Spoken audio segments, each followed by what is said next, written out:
Welcome to Building Better Businesses. I'm Kristin Dees, founder of Catalyst Consulting, an agency that helps small businesses and entrepreneurs start, grow, and level up their businesses.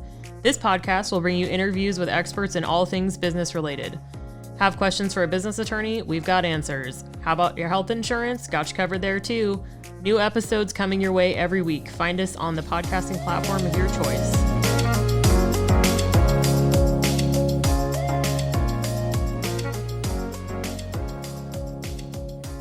Thanks for joining us on this episode of Building Better Businesses with Catalyst Consulting. My guest today is Jeri Pleticha with Strategize, and she teaches the How Money Works financial education system. We met originally through a different networking group, but then you joined the Polka Dot Powerhouse group, which is how we've gotten to know each other a little bit better. And so, that's been a lot of my guests recently have been from Polka Dot. So it's always fun to have Dot Sisters on the show. Let's see. So tell us about you as a human being. Who is Jeri?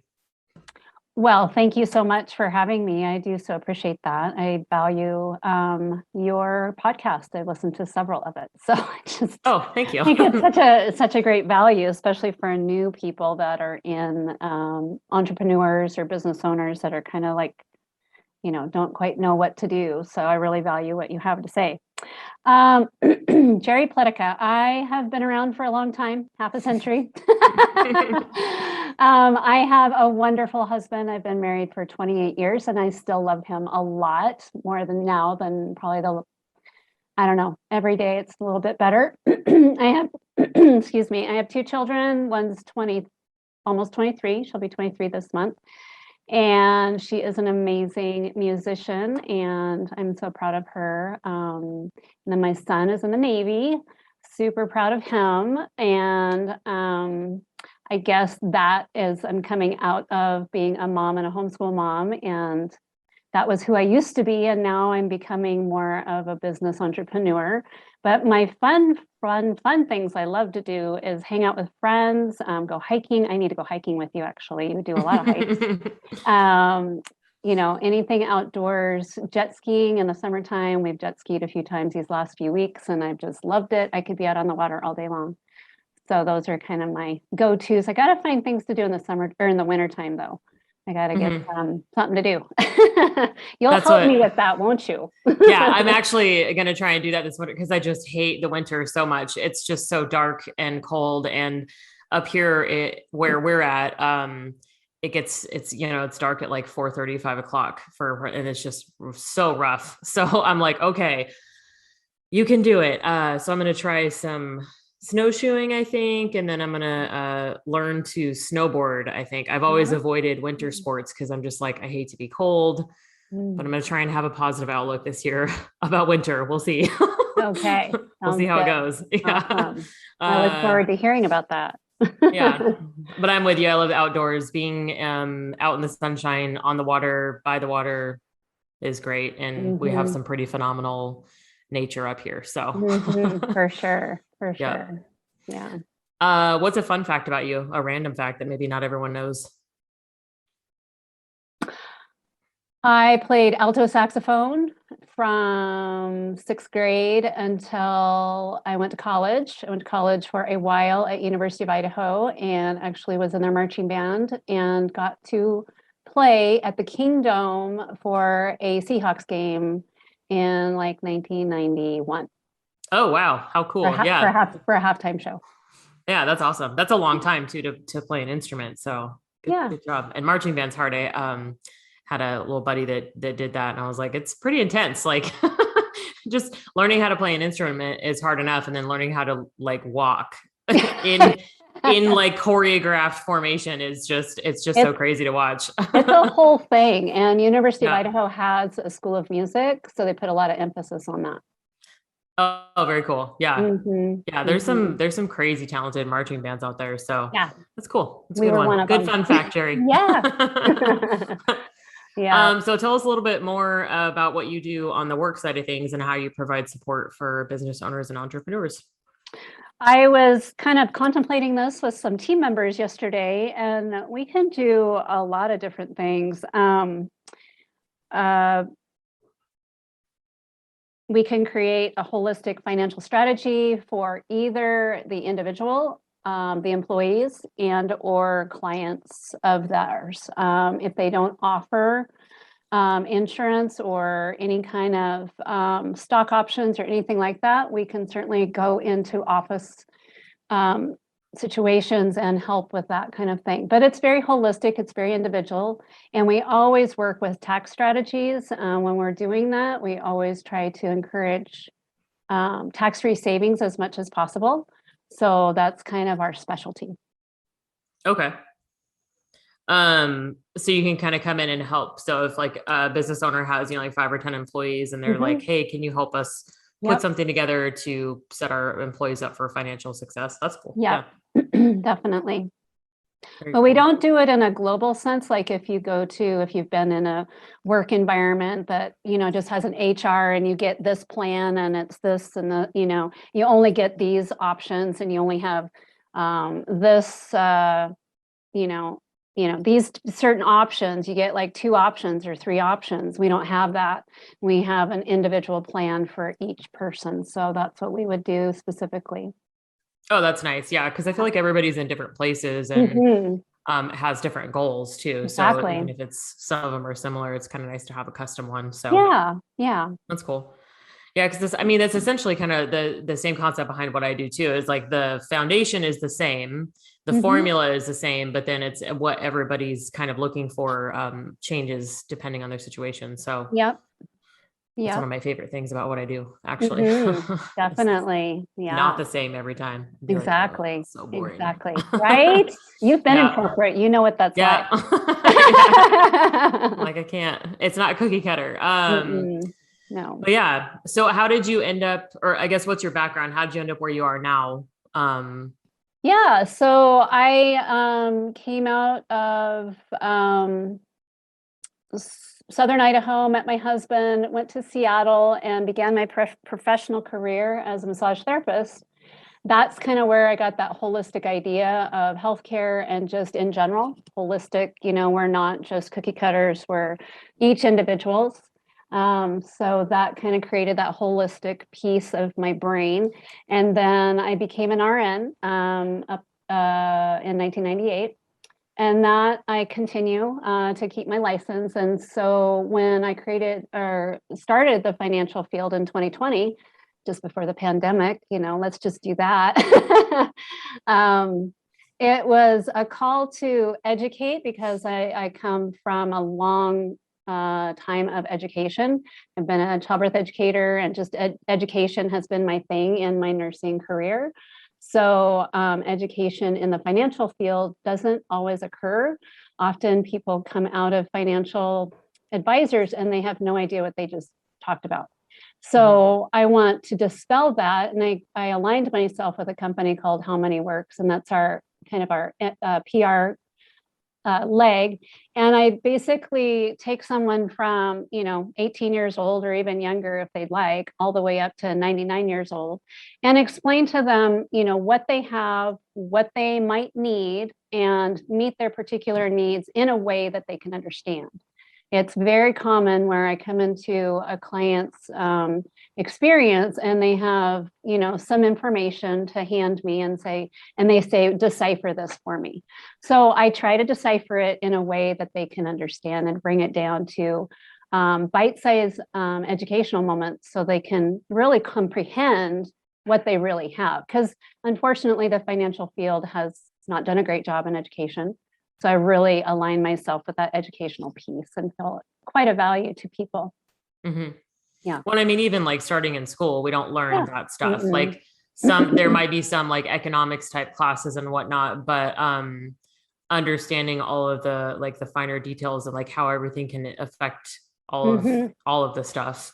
Because like even with working with business owners on my end too, like I'm often referring people to an accountant or a financial planner of some sort to be like, hey, like this is what I'm trying to accomplish. And it's always the most important thing that I try to get through is find somebody that will work with you, that will work to understand what you're trying to accomplish and will help you get there and teach you the things that you need to know. Because like you said, there's lots of people I've met with lots of advisors and stuff that just want you to buy life insurance. And so it's like a sales pitch instead of trying to be like, this is why it can be beneficial. This is how you can take advantage of it down the road, because you really can. Like there's some Yeah. crazy benefits to all this stuff. But Yeah. when someone's just trying to sell you something instead of trying to work with you, it's much And that's harder. we do a best needs analysis with each client that we work with. And that has a couple worksheets specifically about what their goals are, what their needs are, and things like that. Very specifically, we deep dive into what their real desires are now and in the future.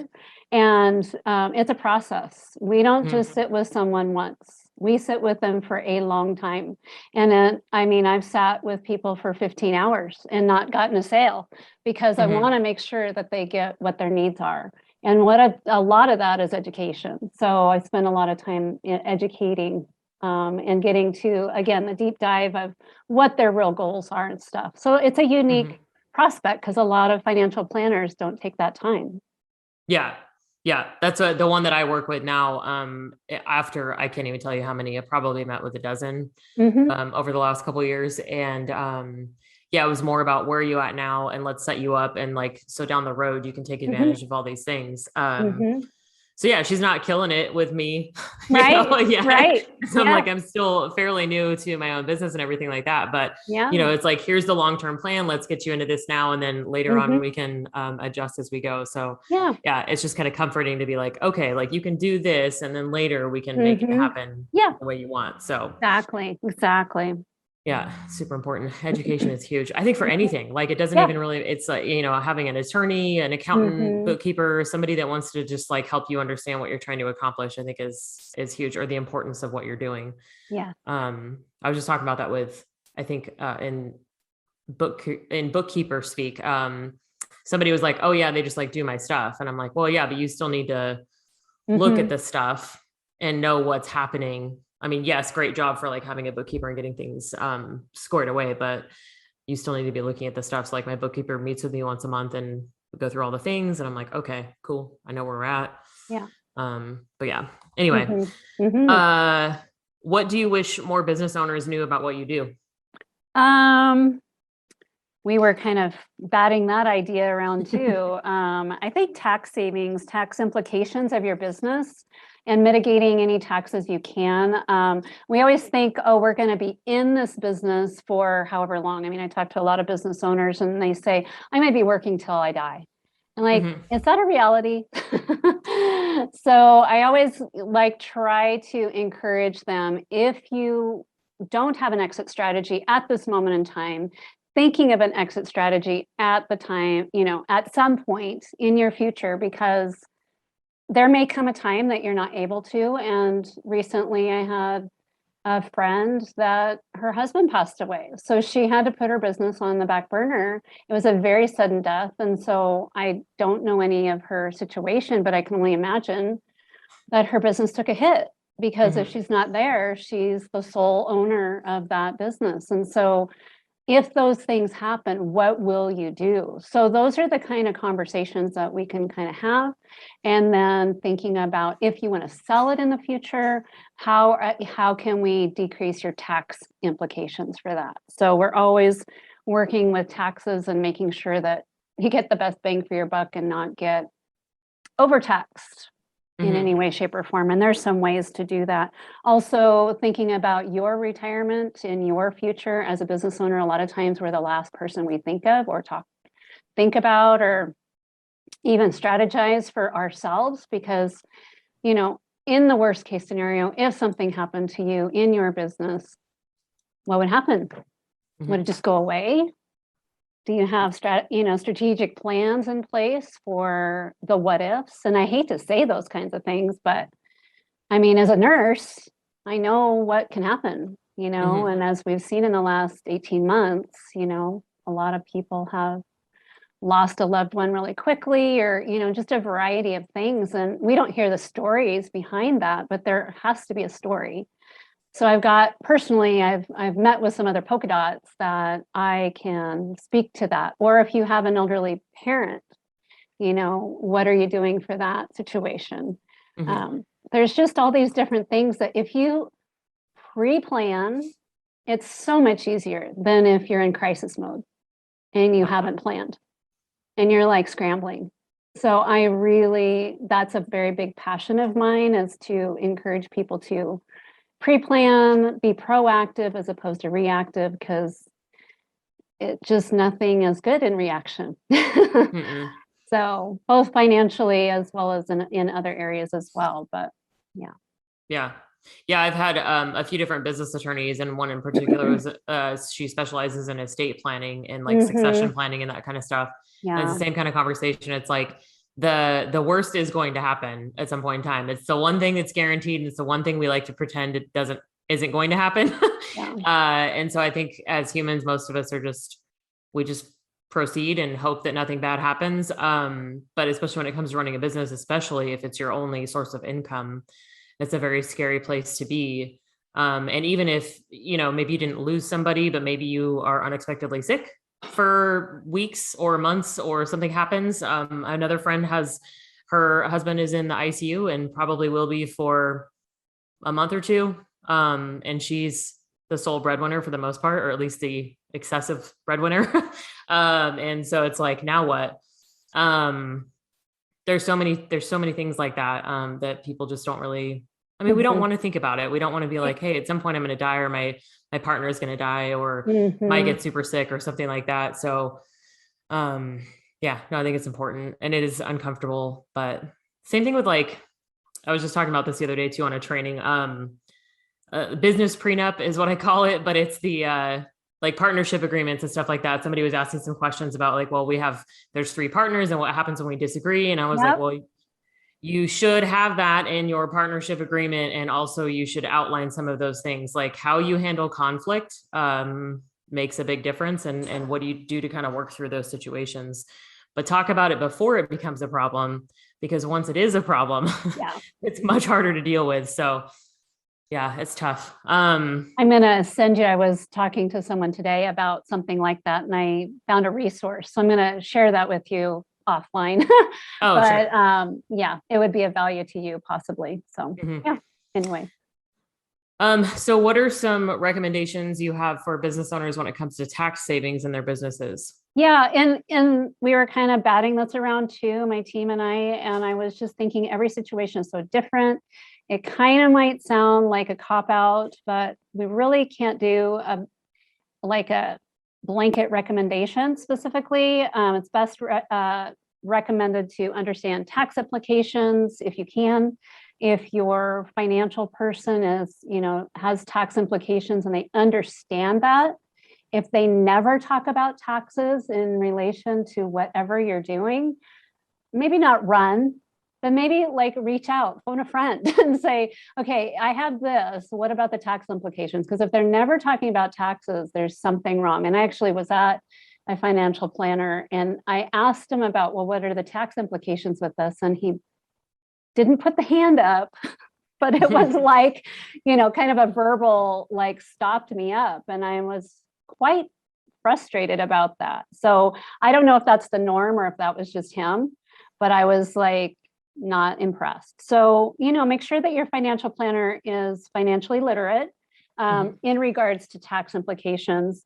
Again, we use a holistic approach to fully understand each client's specific situations, goals, and needs. So we would sit down with someone and look at their specific desires. But again, blanket recommendations, that's really not a healthy thing to do from a financial planner standpoint. Yeah. Makes sense. Just make sure you're talking to somebody that does know what they're talking about. And you feel comfortable with, and that you would have a good time having coffee with them or going out for a drink, not just chatting about financial stuff. That's me. I want to feel comfortable with whoever I'm working with. And so if you feel like it's stuffy and you just can't, get calm and cozy with someone, phone a friend or ask, a second opinion. We do that with hairstylists. We do that with everybody else. So, yeah. Or should, hopefully. Yeah, that's the whole, exactly. I'm like, I say this all the time. It doesn't matter what we're talking about. Like, don't settle. Yeah, exactly. There are plenty of people, fish in the sea, no matter which sea it is. So don't settle. That's right. We deserve it. Yeah, seriously. Exactly.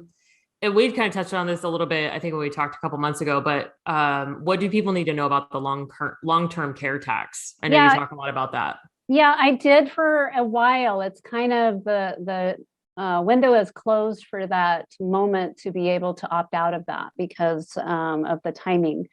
But basically, it's a Washington State long-term care tax. You will be getting an income tax on your income. It doesn't, at this point in time, it is only employees, it is only W-2 employees, but I can imagine that it would probably will go to entrepreneurs, solopreneurs, and business owners at some given time, or it may be based on your income for the year. So I don't know at this point. I know that it is W-2 only people.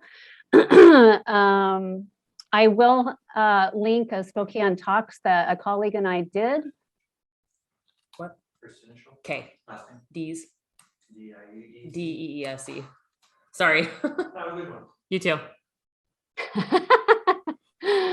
Anyways, so yeah, my colleague and I did a Spokane Talks. It's about 11 minutes long. It will give you all the information in a nugget of what it really is. But because, you know, there have been several people that have wanted an opt-out option, that window closes October 30th of this year. So because those people chose to get private long-term care insurance, they have more options with that. And so that's what I was trying to do, was kind of do a call to action for those interested in getting some different options as opposed to what the Washington State program will have available to you. There's some limitations on it, quite a few limitations, but it is the first of its kind in the United States. I would imagine other states like California, New York, others will start looking at Washington and saying, maybe we can do a long-term care tax. Because if you want to do a fun little Google thing, just check how much does it cost to do long-term care expense for 1 year. Any guesses?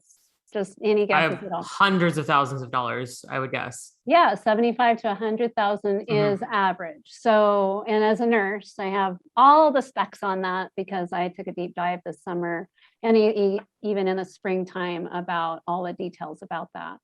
So if you want to just have a conversation on long-term care, I would be happy to entertain that because I could go on and on about it. Well, I was just going to ask, like, is it just helping cover costs of people who are like in a facility or in a home or something like that unexpectedly, like don't have insurance, et cetera? Yeah, it's an expansion to Medicaid is really what it is. Okay. Yeah, because Medicaid is, as you may or may not know, Medicaid and Medicare are on the brink of extinction fiscally, because we just can't sustain what we've been doing. Although no one in the political arena wants to touch that because it's a hot button to not get reelected. So it's again kicking the can down the road. Yeah. Yeah. Well, yeah. I mean, that makes sense. So kind of touching on the long-term plan for business, how important is a long-term savings plan for a small business? Well, again, I kind of touched on it earlier. You know, what is your contingency plan of your business if something happens to you? I mean, is someone else gonna just swoop in and take over that? Is it going to fall? Is it going to have back taxes because, you know, your income source depletes? I mean, it's again kind of what's your contingency plans? And then just overall looking at, you know, taxes in the long run, like how much taxes, as business owners, we pay a lot of taxes just in general.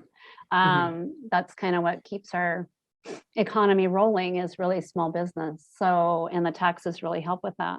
But just know that if you don't have a contingency plan, if you don't have a living plan, a friend of mine has something called the Living Planner, which I absolutely love.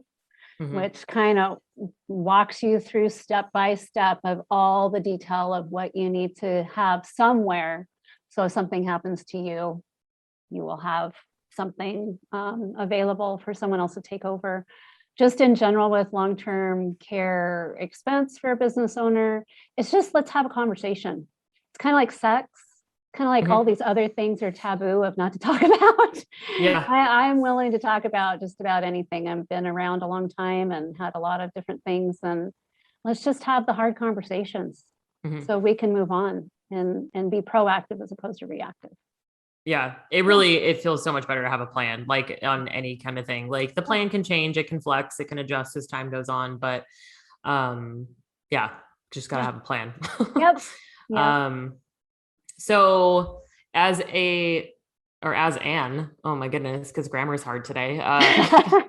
As an entrepreneur and business owner yourself, what advice would you give fellow business owners when it comes to running their businesses? Yeah, I was looking at this too. I do have actually a website called E2E, which is called Employee to Entrepreneur. And it really just takes a little bit of a nugget dive of what does it look like to be an employee, to be told what to do from, the point you walk in the door to the point you leave, versus someone who is actually making those decisions on a moment by moment basis. And it takes a paradigm shift. So each person is going to have to find their way. And I think Kristin is a great resource for you. There's some other great resources out there for entrepreneurs. But if you want to look at like, where's my brain falling? Like I can't seem to conceptualize like how to do this business thing. Take a check. I mean, I sent Kristin my website. It's called E2E, Make It Work. And just take a look at that and see if something kind of aligns with you, because we have to go from knowing what someone else's desire is for us to what do I really want?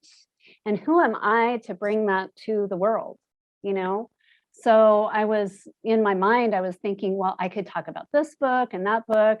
And one of the books that this last year has been super helpful for me is the 12-week year. And I was actually following some of that with some other dots, and I've kind of fallen off the wagon.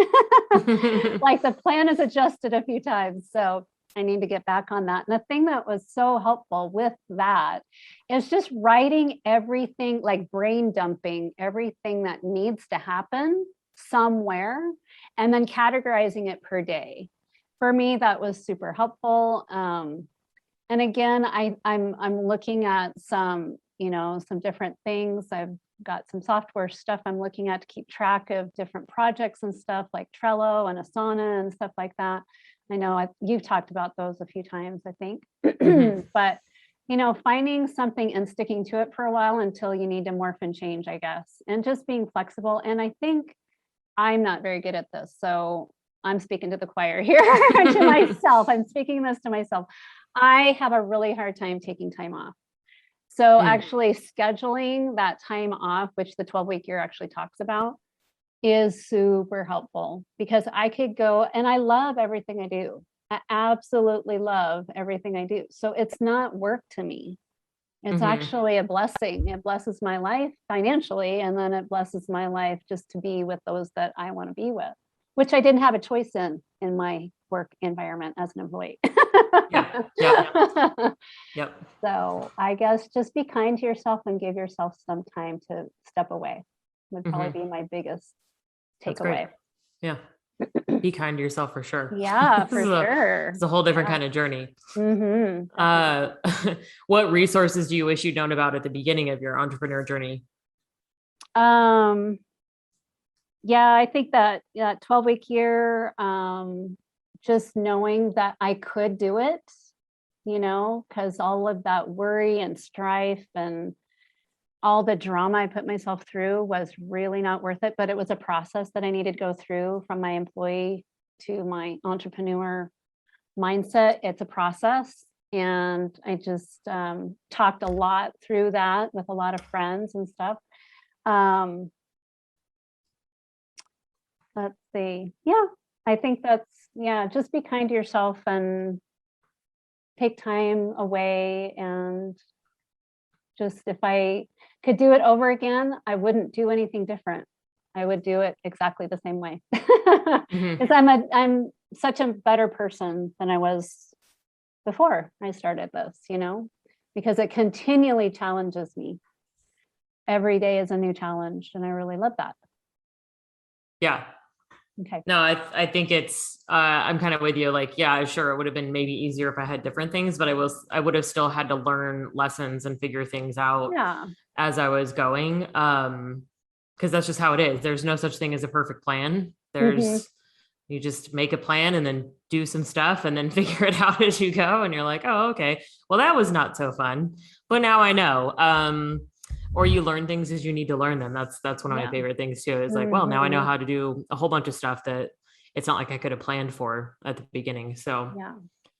And if you have employees, I think what and again, I don't have employees, so I can't really speak to this, but I think from my experience as an employee, I would say if my employers decided that I was important enough to get to know just a little bit, like one little nugget, and ask me about it periodically, or give me a coffee card, or just say, how are you really doing? Instead of, the once a year check-in. And my daughter and I were talking about this today, about if we could be, go back and be a fly on the wall and tell the employer what to do differently.